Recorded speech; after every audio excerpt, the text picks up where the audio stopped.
हम आपके लिए लेके आए हैं एक नई कहानी, लुनारा का रहस्य। पूरी कहानी आखिर तक देखना और पसंद आने पर लाइक, कमेंट और सब्सक्राइब करना न भूलना। चांद हमेशा से इंसानों को अपनी तरफ खींचता आया है।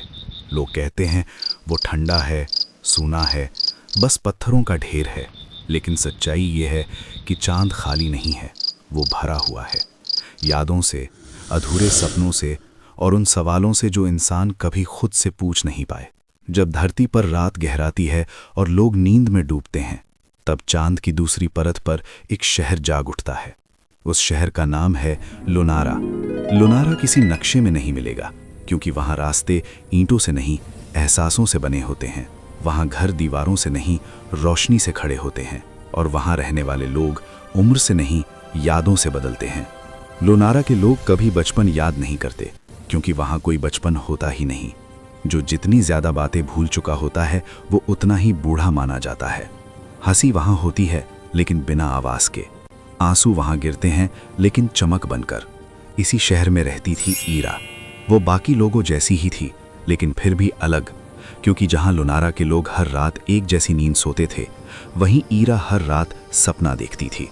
उसके सपनों में नीला आसमान आता था, बहता हुआ पानी आता था, और एक एहसास आता था जैसे कोई उसे पुकार रहा हो। वो शब्द कभी साफ नहीं सुनाई देता था, बस दिल में गूंजता था, धरती। ईरा नहीं जानती थी धरती क्या है। लुनारा में इस शब्द को बोलना मना था। कहा जाता था कि जो धरती के बारे में सोचता है, उसकी रोशनी धीरे धीरे बुझने लगती है। सच भी यही था। ईरा की चमक कम होने लगी थी। लोग उससे दूर रहने लगे, जैसे उसकी खामोशी भी संक्रामक हो। लेकिन ईरा को डर नहीं लग रहा था। उसे लग रहा था कि जैसे जैसे उसकी रोशनी घट रही है, वैसे वैसे उसका दिल ज्यादा धड़कने लगा है। पहली बार उसे महसूस हुआ कि जिंदा होना शायद चमकने से अलग चीज है। एक रात जब लुनारा के सारे दिए धीमे पड़ गए, ईरा चांद के सबसे पुराने हिस्से तक चली गई। वहां एक जगह थी जहां कोई नहीं जाता था। कहते थे वही जगह है जहां से लुनारा की शुरुआत हुई थी। वहां कोई दरवाजा नहीं दिखता था, फिर भी ईरा को यकीन था कि कुछ है जो उसे बुला रहा है। जैसे ही उसने आगे कदम बढ़ाया, हवा कांप उठी। एक अदृश्य परत हटी और उसके सामने एक आईना प्रकट हुआ। वो कोई साधारण आईना नहीं था। उसमें ईरा की परछाई नहीं थी। उसमें एक लड़की थी, मिट्टी से सनी हुई, आंखों में डर और उम्मीद दोनों लिए हुए। आईना बोला। उसने कहा, लुनारा के लोग वो सपने हैं जिन्हें धरती पर इंसानों ने छोड़ दिया। जब कोई इंसान अपने सपने से मुंह मोड़ लेता है, तो वो सपना मरता नहीं, वो यहाँ आ जाता है। ईरा समझ गई, वो कोई इंसान नहीं थी, वो किसी का अधूरा सपना थी। शायद किसी ऐसे इंसान का जिसने कभी कुछ बनना चाहा था, लेकिन हालात से हार गया। आईने ने ईरा को एक विकल्प दिया। अगर वो चाहे तो धरती पर गिर सकती है, एक इंसान बन सकती है, दर्द, उम्र, डर सब कुछ झेल सकती है, या फिर वो लुनारा में रह सकती है, बिना सवाल पूछे, बिना सपने देखे। ईरा ने पहली बार मुस्कुराया। उसने कहा, अगर मैं सपना हूं तो मेरा काम पूरा होना चाहिए। ईरा के ये शब्द सुनते ही आईना धुंधला पड़ गया, लेकिन टूटने की बजाय वो धीरे धीरे दो हिस्से में टूट गया और उसके पीछे एक अजीब सी परछाई उभर आई। वो परछाई किसी लुनारियन जैसी नहीं थी। उसके शरीर में रोशनी नहीं थी, उसकी सांसें तेज थीं और उसकी आंखों में डर था, बिल्कुल इंसानों जैसा। ईरा घबरा गई। तुम यहाँ कैसे आए? उस अजनबी ने कुछ पल उसे देखा, जैसे यकीन ही ना हो रहा हो कि वो जिंदा है। मुझे नहीं पता, उसने कहा। मैं बस चांद को देख रहा था और फिर सब अंधेरा हो गया। लुनारा में ऐसा पहले कभी नहीं हुआ था। कोई इंसान वहां नहीं आ सकता था, कम से कम जानबूझकर तो नहीं। ईरा उस अजनबी को शहर से दूर ले गई, क्योंकि अगर लुनारा के लोग जान जाते तो वो उसे एक गलती मानकर मिटा देते। उस इंसान का नाम था आरव। आरव चुपचाप बैठा चांद की रोशनी को देख रहा था। उसकी आंखों में हैरानी थी, लेकिन उससे ज्यादा थकान। आरव धीरे धीरे लुनारा में एडजस्ट हुआ। उसने बातें की, शहर को देखा, नियम सीखे, लेकिन हमेशा कुछ छुपा सा रहा। कभी कभी वो लुनारा के नियम जान लेता, बिना किसी गाइडेंस के। खतरे की स्थिति में सहज रूप से प्रतिक्रिया करता। उसकी आंखों में कभी कभी अदृश्य चमक दिखती। ईरा और आरव के बीच धीरे धीरे बॉन्डिंग हुई। दोनों साथ में शहर के कोने कोने में घूमते, मिस्ट्रीज हल करते और लुनारा की छोटे बड़े सीक्रेट्स में उलझते। एक रात चांद के सबसे पुराने हिस्से में, जहां लुनारा की यादें सबसे गहरी थीं, अचानक तेज झटका आया। वहां हवा भारी हो गई, पुराने मेमोरी स्टोन्स चमकने लगे और ईरा के मन में सब यादें उभर आईं। ईरा को कुछ अपने बारे में दिखाई देने लगा जो वो नहीं जानती थी। और वो चौंक गई, क्योंकि ईरा असली में धरती की इंसान थी। उसका असली नाम ईशिका था। जब वो 5 साल की थी, उसके गांव में पास के जंगल में अचानक भयंकर तूफान आया। घर ढह गया और वो गंभीर रूप से घायल हो गई। उसकी माँ, जो गांव की एक गुप्त वैज्ञानिक थी और चांद की रहस्यमयी शक्तियों के बारे में जानती थी, और जानती थी कि ईशिका को साधारण तरीके से बचाना संभव नहीं है, उसने तुरंत लुनारा के संगठन चांदी की परत से मदद मांगी। लुनारा के संरक्षक रात को आए और ईशिका को सुरक्षित रूप से चांद पर ले गए। उन्होंने उसकी यादों की कुछ परतें इरेज कर दीं ताकि उसे नया जीवन दिया जा सके और लुनारा सुरक्षित रहे। हवा शांत हो गई। ईरा को अभी तक विश्वास नहीं हो रहा था कि वो इंसान है और उसकी माँ ने उसकी जान बचाई। उसके आंखों में पानी था। उसने आरव के और शक से देखा। तुम जानते थे कि मैं इंसान हूं, और सच बताना, तुम कौन हो? तुम धरती से मुझे पकड़ने तो नहीं आए हो? मुझे तुमसे डर लगने लगा है। तुम्हें अपनी सच्चाई बतानी होगी अभी के अभी। और सबसे बड़ी बात, मुझे किस बात का खतरा है? आरव कुछ बोलने ही जा रहा था कि उतने में उनके सामने धीरे धीरे अंधेरी परछाइयां उभरने लगी। उनकी आंखें लाल और चमकती थीं, हाथ लंबे, अंगुलियां कांपती हुई।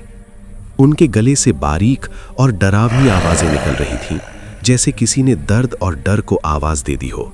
ये क्या है? ईरा की आवाज कांप रही थी। एक शैडो ने उसकी तरफ बढ़ा।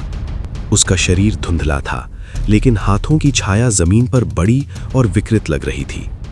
ईरा रिफ्लेक्सिवली पीछे हटी, लेकिन एक और शैडो ने उसका रास्ता रोक लिया। उसी समय आरव ने सिचुएशन को देखा। उसकी आंखों में काम फोकस और इंटेंस अलर्टनेस झलकने लगी। ईरा, मुझे तुम्हें पकड़ना होगा, उसने जोर से कहा। आरव ने तेज जंप किया और शैडो की अंगुलियों से ईरा को खींच लिया। शैडो ने जोर से उसे पकड़ने की कोशिश की, लेकिन आरव की ताकत और लुनेरियन रिफ्लेक्सेस ने उसे फेंक दिया। ईरा डर के मारे अपने पैर कांप रही थी। उसकी सांसें तेज थीं, लेकिन आरव ने उसे बचा लिया। तुम सेफ हो, बस मेरे पीछे चलो, आरव ने कहा। लेकिन शैडोज पीछे पीछे आ रही थी। उनका स्वर, उनकी चाल और हवा में उनकी हिलती परछाइयां ईरा के दिल की धड़कनों को बढ़ा रही थी। एक शैडो ने ईरा के पैरों को पकड़ लिया, लेकिन आरव ने एक एनर्जी पल्स जारी किया और शैडो जमीन पर गिर गई। दूसरी शैडो ने ऊपर से अटैक किया। उसकी आंखों में लाल आग जैसी चमक थी। आरव ने ईरा को झुकाया और खुद शैडो को अपने हाथ से पीछे धकेला। आरव ने ईरा को एक पेड़ के पीछे छुपा दिया और बोला, जब तक मैं न कहूं बाहर नहीं आना और चुपचाप इधर रहना। आरव वो शैडोज की तरफ गया। उसके हाथों से तेज रोशनी चमक रही थी। उसने कुछ ही झटके में सारे शैडोज को गायब कर दिया। ईरा सब देख रही थी। उसको समझ नहीं आ रहा था कि एक इंसान इतना पावरफुल कैसे हो सकता है। वो डर से आरव को देखने लगी। आरव ईरा के पास आया।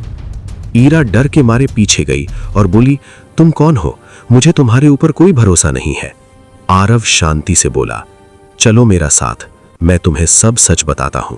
डरो मत, विश्वास रखो। हमें जल्दी से जल्दी इधर से निकलना चाहिए, वरना और बड़ी मुसीबत आ सकती है। ईरा डरते डरते आरव के साथ चलने लगी। आरव ईरा को एक लैब जैसे बिल्डिंग में लेके गया। ईरा डरते डरते बोली, हम कहाँ हैं? और सच बताना, तुम कौन हो? अगर नहीं बताया तो मैं अभी इसी समय मेरी जान दे दूंगी। आरव हंसा और बोला, मैं आरव हूं, लुनारा का प्राचीन निवासी हूं। मुझे काउंसिल ने विशेष रूप से चुना था कि वो धरती के खतरे में ईरा जैसी महत्वपूर्ण इंसान को सुरक्षित रख सके। मुझे इंसान की तरह डिस्गाइज करना सिखाया गया। मुझे हर इमोशन, रिएक्शन और वातावरण का अभ्यास कराया गया। मेरा मिशन था ईरा को इंटीग्रेट करना और उसकी सुरक्षा करना। मेरा जीवन हमेशा ट्रेनिंग, प्रेपरेशन और विजिलेंस में गुजरा। मुझे कभी अपने इमोशंस ओपनली दिखाने की अनुमति नहीं थी। अब सब उल्टा हो गया था। ईरा जो खुद को लुनारियन समझ रही थी, वो असल में इंसान थी, और आरव असली लुनारियन। ईरा चौंक गई। आरव बोला, हाँ, तुम्हें बचाना, तुम्हारी रक्षा, यही मेरा मकसद है। पर मेरी जिम्मेदारी तुम्हें ही क्यों दी है? और तुमने कभी सोचा नहीं कि ये लोग कौन होते हैं तुम्हें ये जिम्मेदारी देने के लिए? आरव बोला, ईरा, सच बताऊं तो मुझे कुछ याद नहीं है। मुझे बस उतना ही याद है कि मैं उनके सामने हूं और मेरा मकसद एक ही है, और वो है आपकी जिम्मेदारी। बाकी मुझे कुछ भी याद नहीं है। ईरा बोली, ऐसे कैसे? तुम्हें तुम्हारा बचपन याद नहीं है क्या? किधर से हो तुम? अगर तुम लुनारियन हो तो किसका तो सपना हो तुम? किसका सपना है तू? कुछ तो पता होगा। और हाँ, ये तुम्हारा नाम मैंने किधर तो सुना है, याद नहीं आ रहा पर सुना है। आरव बोला, पता नहीं, शायद सुना होगा कभी तुमने। और नहीं पता मुझे मेरे बारे में। सब कहते थे कि मैं किसका भी सपना हूं ही नहीं। मुझे तैयार किया गया है तुम्हारे लिए। बाकी मेरे जीवन का कोई मकसद नहीं है। ईरा बोली, तो तुम्हें अभी ऐसा क्यों लगा कि मुझे ये बताना चाहिए? क्योंकि तुमने कभी अभी तक मुझे बताया नहीं, ना ही मेरे कभी सामने आए, तो आज ऐसा क्यों? आरव बोला, तुम इंसान हो। इंसान में एक ऐसी ताकत होती है कि वो जल्दी चीज़ें समझ जाता है, पर बुरी बात यह होती है कि वो जो समझना चाहिए वो कभी नहीं समझते। तुम्हें धीरे और समय रहता कि तुम अलग हो, और अगर अभी तुम्हें सच नहीं बताया तो तुम सबका कुछ और ही मतलब निकल के आगे बढ़ती, और वो किसके लिए भी अच्छी बात नहीं होती। इसलिए मैं तुम्हें मिला। ईरा बोली, मतलब तुमने बस मेरे लिए अपनी जिंदगी कुर्बान कर दी? तुम्हें तुम्हारा अस्तित्व के बारे में भी कुछ पता नहीं, और तुमने बस मेरी रक्षा को अपना काम माना और पूरी जिंदगी को भूल गए? कैसे धन्यवाद करूं मैं तुम्हारा? मुझे माफ कर दो, मैंने तुम पे शक किया। तुम मेरी रक्षा के लिए हो और तुम्हें ही मैं दुश्मन समझ रही थी। मुझे माफ कर दो। आरव हंसते हुए बोला, ईरा, तुम वाकई में इंसान हो। इतना प्यार बस इंसान ही दिखा सकता है, क्योंकि आपको संवेदना है। और माफी मांग के तुम मेरा मकसद तोड़ रही हो, तो बस खुश रहो। मैं हमेशा तुम्हारा रक्षक बनके तुम्हारे साथ हूं। ईरा हंसी और बोली, ठीक है बाबा, पर अभी मैं तो इंसान हूं, तो मेरी भी एक जिम्मेदारी है, और वो है तुम्हारे अस्तित्व को ढूंढने की। तुम कौन हो, कैसे आए, वो सब ढूंढने की जिम्मेदारी मेरी है अभी। आरव की आंखों में आंसू आ गए।